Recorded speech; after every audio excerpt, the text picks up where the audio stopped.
my name is Alex, and this is my recipe for cinnamon roll apple pie. So this video is actually my third video I ever made for Tasty. I made this pie for Tasty for the holiday season, and it was such a smash hit that I, to this day, still make it for my family during the holidays too. So one day I was thinking about cinnamon rolls, I was thinking about apple pie, and then I just figured, why not have both? ¿Por qué no dos?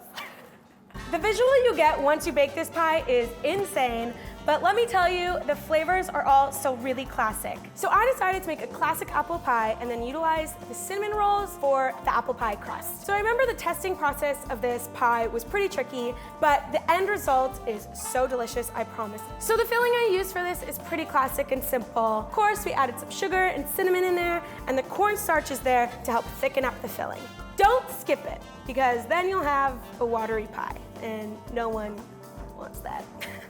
I prefer to use fresh apples in my apple pies, but feel free to switch up the filling if you like. You can cook down your apples, you can use macerated apples, anything you want. You do have to cut the cinnamon rolls in half because you want them to be small enough to form the beautiful swirly crust. My biggest piece of advice for this is to use a serrated knife, because that will just make your life so much easier.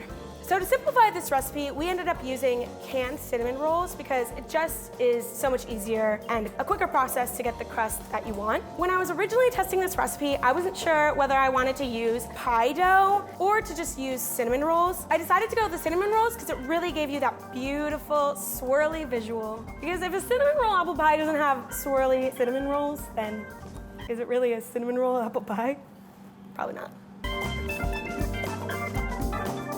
And one more big tip, do not forget to put the foil on top when you first bake the pie. This will ensure that the inside of the pie bakes fully before the outside crust burns. Don't skip it, don't skip it, don't skip it, don't skip it, don't skip it. No, you won't forget, I hope.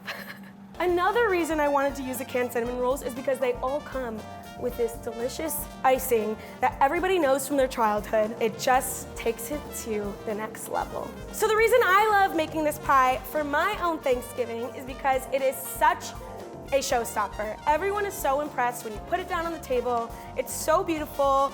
They wonder what's inside. That feeling never goes away. And it's not only so pretty, it's also so delicious because you get cinnamon rolls and an apple pie in one. Kill two birds with one pie.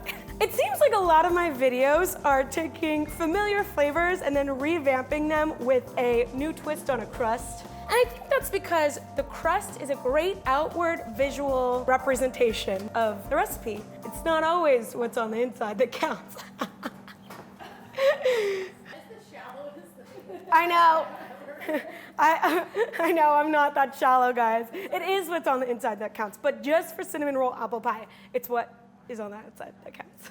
I hope you make this pie. It was a swirl. Cinnamon and spice and pie. I like pie. All right, just make it. Don't forget the foil.